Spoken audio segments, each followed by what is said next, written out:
Hi everyone, welcome to the episode number 1 of our series, The Road to Cybersecurity. My name is Pedro Drimel. On this channel, I help you how to become a cybersecurity rockstar. And today's topic, we're gonna be talking about how can you get started in cybersecurity. So before we get started, what is actually cybersecurity? And it's an industry, right? It's a multi-billion dollar industry right now, and it has lots of opportunities. And of course, many people are now trying to get into cybersecurity because it became a thing, and there are lots of job openings. There are lots of remote opportunities as well, so they can work from home and all that. But one thing that I want to touch base before we kind of dive into the skills needed to get started in cybersecurity, I want to mention that back in the days it wasn't like that. Cybersecurity, after you join, you'll see like there are lots of passionate people that kind of defend the field. So lots of people who just made that as a hobby over the weekends, hacking stuff and all that. And suddenly now, 20 years down the road or more, it's kind of a big industry, right? So so cybersecurity is an industry, right? And what it's not, I would say that it's not a science, right? If we just take a look here, for example, this is Wikipedia and Brains of Science. Like, you wouldn't be really asking, right? Like, let's say here, for example, medicine. So, for example, medicine, science of diagnosis, prognosis, treatment, and prevention of disease. You wouldn't be really be asking like, how can you get started in medicine, right? That's kind of in a nutshell. You need to go to med school, right, and become a doctor. At the same for computer science, right? Like, how can you get started in computer science? Well, you go and take a bachelor degree in computer science, and of course that depending on the college that you go, some computer science degrees might have some different subjects, but for the most part, there's kind of a standard, right? So like algorithms, like database, advanced algorithms as well, and networks, and all that, and operating systems, and the computer architecture as well. So there's kind of a standard, and there's nothing like that for cybersecurity, of course. But I truly believe in the fundamentals, right? So that's why the term rockstar that I'm calling right now is those who deeply understand these cybersecurity fundamentals are the next generation of cybersecurity rock stars, right? And but in a nutshell, besides being in industry, I would say that cybersecurity is all about protecting computer and network. So you either is attacking or you're either defending from an attack, right? Like nowadays, you're gonna be reading a lot about advanced persistent threats or nation state attacks, as well as advanced cybercrime attacks, and some hacktivism and all that. So you're either protecting a network or a computer that's attached to a network, or you're attacking it. So that's kind of in a nutshell what it is. But like, why would spend time on cybersecurity? So like, for example, there's this website here showing lots of current almost 470,000 job openings just in the U.S. I was a bit curious because like if you look at like New York, looks like there are more job openings in Florida than there's in New York, which is interesting. I kind of see lots of job postings in New York, but there's kind of this huge number of opportunities, that's for sure.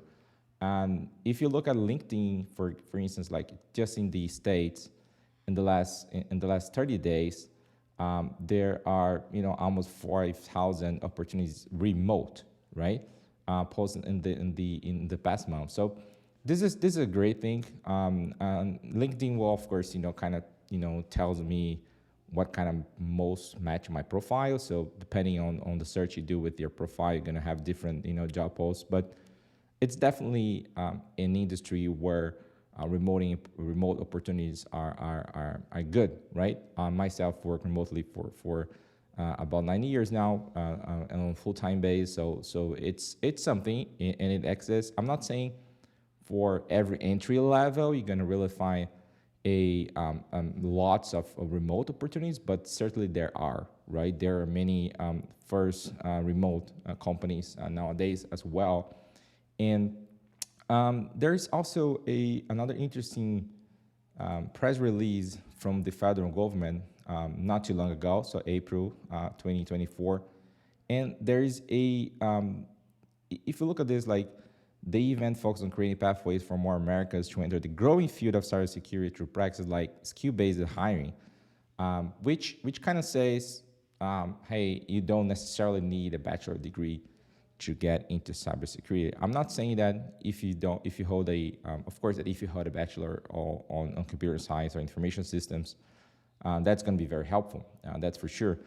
But there is some sort of effort to don't make you really feel that you need that, and that's positive, I would say. And they're mentioned here, they're like, more than 500,000 cybersecurity positions currently open across the country. Some might say that, yeah, there are lots of opportunities, but might not be that easy to get in. And if you think about an analogy of like Tinder, where there are millions of users, maybe some of those at least are trying to find their beloved ones. And I'm sure somebody who's married or is in a relationship. So it is. There are lots of people who are still trying to get there, but it's certainly possible, right? So, and I truly believe in the fundamentals of cybersecurity. So that's why we are on this track, the road to cybersecurity. And another thing that I wanted to mention is why is that the case? There is an interesting report from Verizon. It's called Data Breach Investigation Report. They release that on a yearly basis. It kind of gets the data from many countries, many industries on data breaches and all that. And like the number of data breaches just the last year, by the numbers, it is it is a lot. Like, so kind of over 10,000 breaches happening, and they kind of 30,000 incidents. So not all of them were about became a breach in itself. And the industry is pretty much everywhere, right? There are some high numbers here, for example, on financial, and others which we're gonna have a bigger number of incidents. It depends on the size of the industry. It depends on how protected they are, or how much investment they make, and how many of course financials they make lots of investment in security, that's for sure. But there are lots of financial companies as well. So it's kind of a bit vague to talk about industry in itself, in its deep investigation. But attacks pretty much happens in an industry, right? So the attackers don't really care where you come from, as soon as they can monetize from that. And another thing that I wanted to talk about is about the skills, right? We're gonna be talking about here basically on technical skills, but there are other skills important, like we call soft skills. So communication is an example, how you behave, how good you are as a teammate. But I do believe on the hard skills being as important as the others, and that will be the ultimately way for you to get started in cybersecurity if you're, for example, an IT professional in the help desk, or if you're a student, or if you're a non-IT professional as well. So that will be opening the doors. I don't believe if you're getting started, the other skills like presentation skills is something that is something that will be as important as the hard skills. And it always comes down to kind of the the analogy of point A to point B, right? So point A. So, like point B, I'm seeing here, I'm just, saying here, cybersecurity. How can you get started in cybersecurity? And point A is something that I don't know, right? It always depends on your history, right? On your story. I don't know if, for example, you're on non-IT, or if you're on an IT professional, or maybe a student, or you are a veteran, right? So I'm gonna be considering two scenarios here, either one. So let me call this A1 and A2. So I'm considering like A1, you're not from IT, right? And A2, you are either IT professional, like on help desk, on support, or network admin, sysadmin, or something like that, or you're either you're a student in the IT field, or you're maybe a veteran. So that's kind of the considerations I'll be mentioning here. Let's take a look at this.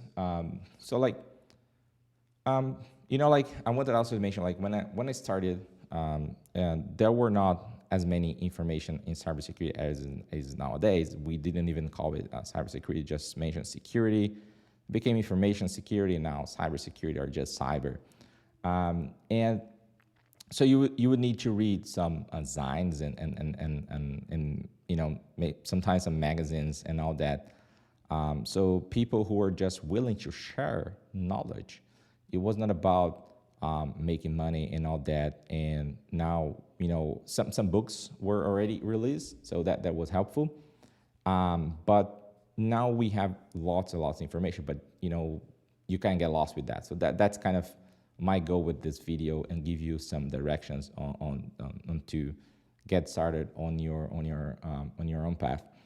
And another thing I want to mention is, despite having more technology, for example, nowadays we're talking a lot about cloud and AI and all that.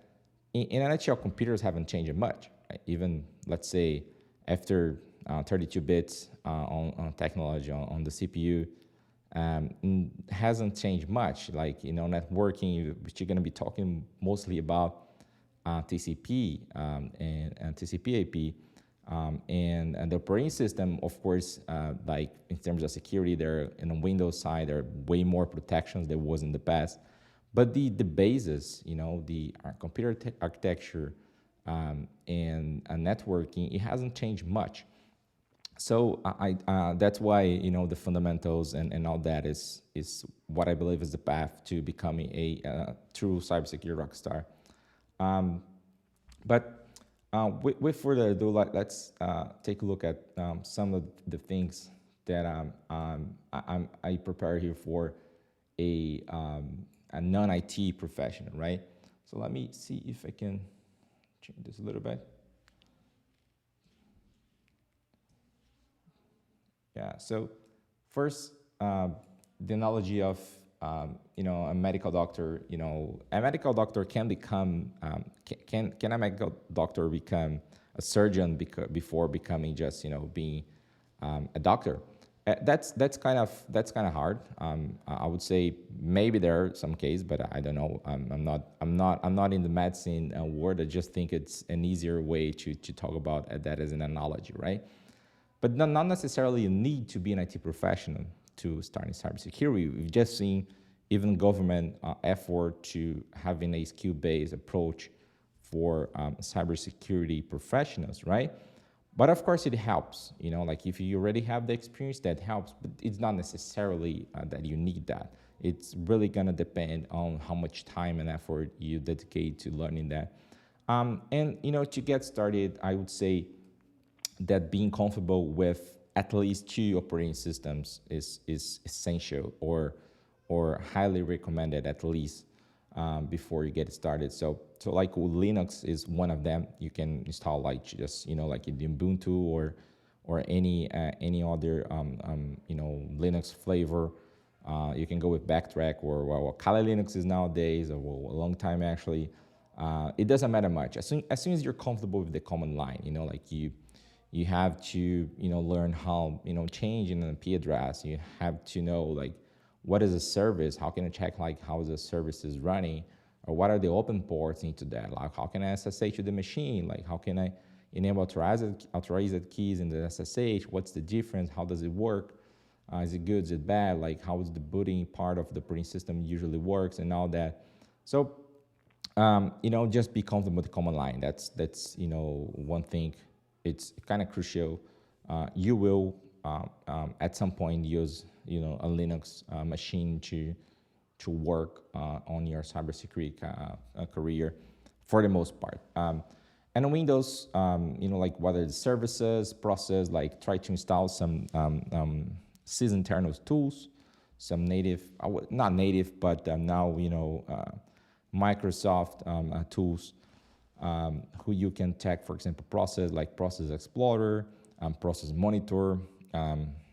You can also, look and start a process and monitor what it does.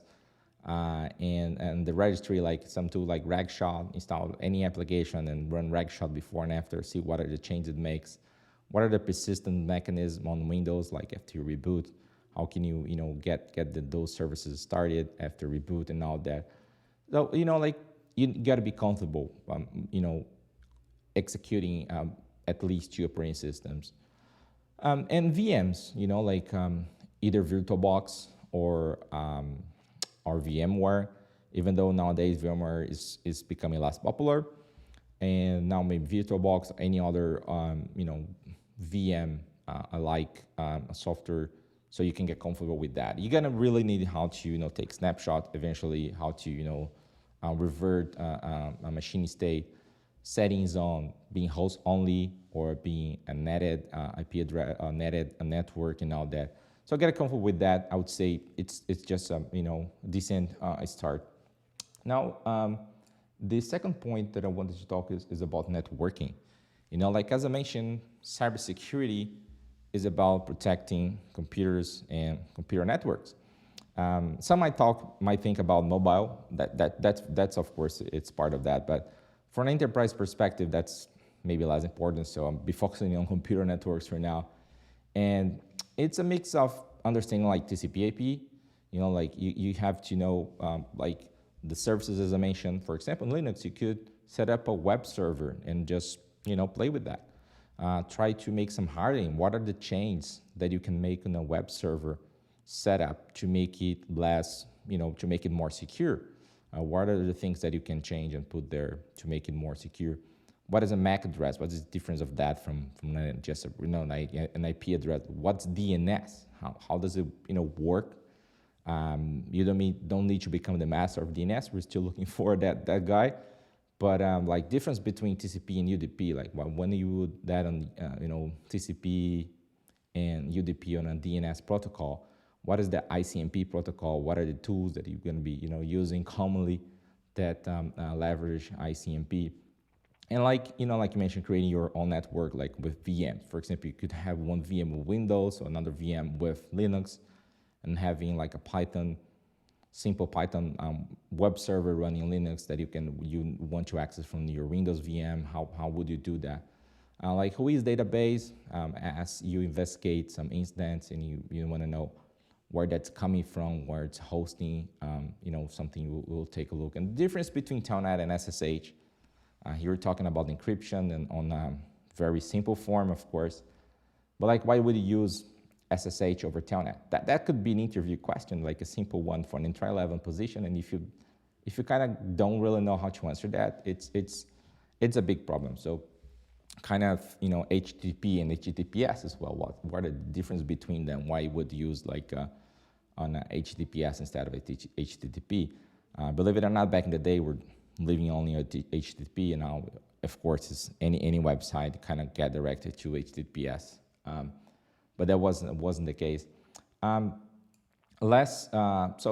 the third thing for non-IT, I'll highly recommend starting programming or scripting, because sometimes when say like, do you need really to be a software engineer to get started in cybersecurity? That's not the case. Let's say computer science, some of the subjects that go really deep on programming, it's not something we'll really need in cybersecurity, but at least creating a script that, for example, here I'm just saying an example. Write a script that given a TXT file. Now this TXT file is gonna have like multiple IP addresses, one by line, and then just check, if the host is online on another network. That's kind of just one way to get started. So I mentioned Python as it's kind of one of the most common programming languages between cybersecurity professionals, and some tools that are available are in Python. There are many people now using others like Go and Rust. It doesn't really matter the language. Like you can do this on PowerShell as well if you want. But I would like, recommend kind of getting started, getting used to programming is something interesting. So as a recap here, on IT, of just, operating systems, network, and programming. So now let's take a look at if you were on more already like comfortable with all that, right? And you want to become a security, cybersecurity rock star, which, those who are comfortable with deep cybersecurity fundamentals, right? I would say just to, get yourself kind of more usage reading reports like this. So this is one great website. The Differ report is kind of community and website. There are many of them from multiple security vendors. I kind of got this, which is kind of vendor neutral, so to speak. And it is amazing, right? They have really good details on all on the attacks that happen. So you're starting like, ICE ID. What is ICE ID? Bring screen connect and C#. Well, what's the matter? What's the ransomware? What's this? So it starts to, like for example, the attacker uses a custom tool to stage and infiltrate data using Arclone. All right, so you already heard about Arclone. What does it does? Like maybe try use the tool yourself and see what it does. So it's kind of very detailed report. You can see like the stages of the attack. Like for example, here we have like a screenshot of Wireshark. I'm gonna mention networking later, but you could maybe try to replicate this and see if you see the same, or like how can you get on a Wireshark where you can really see the same that it's showing here on this blog. If you just read it and you don't try to at least minimum replicate this or grab some of the artifacts and play with that, that's not really learning. You're just going to be reading. But if you can go one step further and really, try to apply that yourself on your VMs, on your machine, and understand what is happening, that it kind of becomes clear in your mind how the attack occurred, you're going to be one step further. That's for sure. They also mentioned like Kobo Strike, another tool that you could play with, and you're not going to be getting everything from the beginning, right? It's gonna take some time, but eventually this will kind of click in your mind and gonna be, oh, all right. So next time you read the next report, you're gonna see, oh, that's not that much difference. So you can kind of, oh, interesting. So now this attacker uses this different technique. That's quite nice. But as you move forward, as you learn, you be getting more comfortable with those real attacks. So that's something I would definitely, I wouldn't be really worried about getting all the news in cybersecurity, because there are lots of them. But definitely, getting your eye eventually on a weekly and monthly basis on those reports and replicating them is something that would, speed up your skills very quickly. And second, mentioning here about vulnerabilities, like vulnerabilities is pretty much the reason why we're talking about cybersecurity. If there was no vulnerabilities at all, it would be a bit tricky to exploit and run malicious code on those on a given affected machine, right? So, and this is very simple example, but I'm just dividing them between two, like a web vulnerability, and the other is kind of more a C-like vulnerability on code.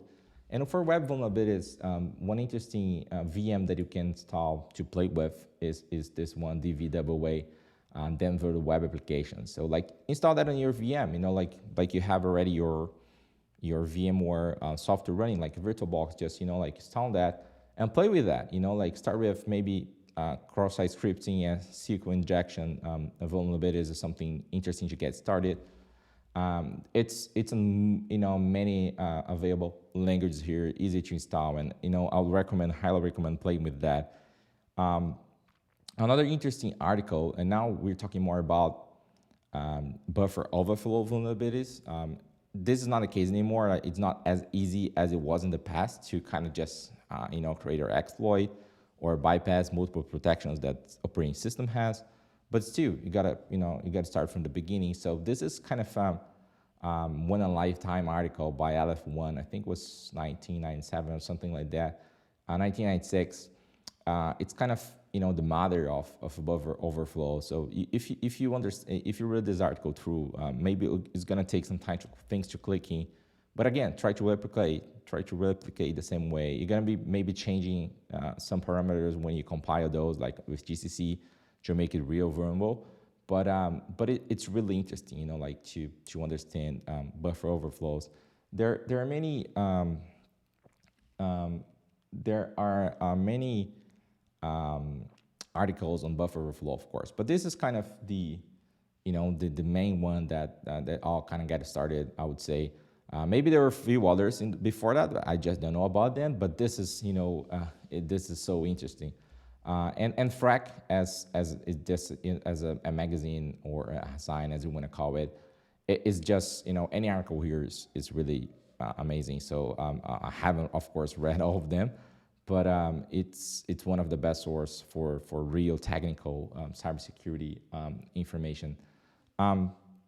Apart from that, there's also this website or this Git repo from Jera. He was this guy working or I think he was actually one of the creators, one of the main cybersecurity companies back in the day, and he created those exercises that you can play with to exploit buffer overflow and others vulnerabilities. So there are some, I'm not sure if he was the one who put this up, but thanks for whoever did this. It's just really rich, and I would just maybe grab the first example here. It can get very tricky, but if you want to really progress on becoming like an exploit writer, it's definitely something that you will learn a lot just by trying to apply those exercises. And less but not least, also understand the common saying on like CVs, like I mentioned before here, right? And command control server and all that. This is something that it will be eventually becoming comfortable with. Like, for example, okay, you exploit the vulnerability, but how can you communicate with your server, right, as an attacker? That's something interesting. And here comes a part of the networking.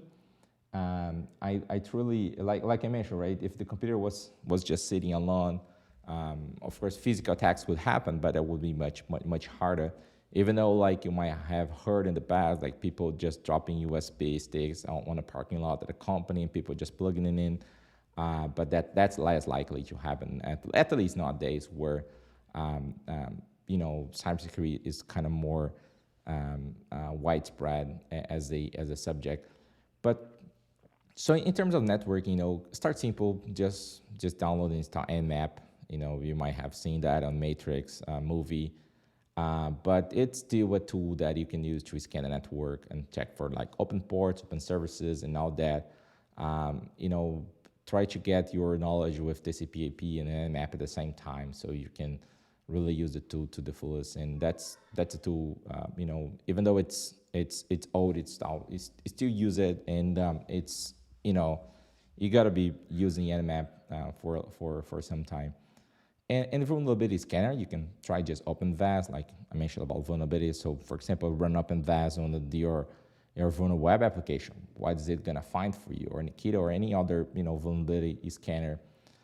And I mentioned TCP and Wireshark, and there's this really great website here, malware traffic analysis, which has real or at least on lab type of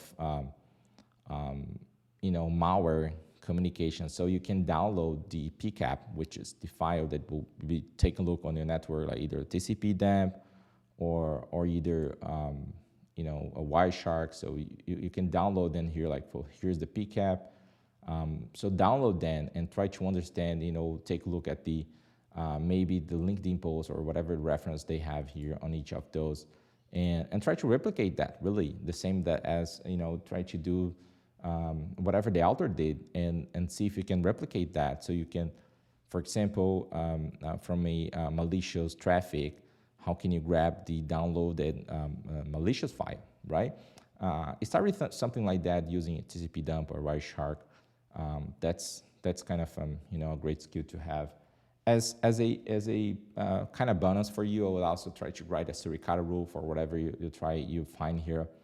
Suricata is kind of de facto rule for malicious traffic.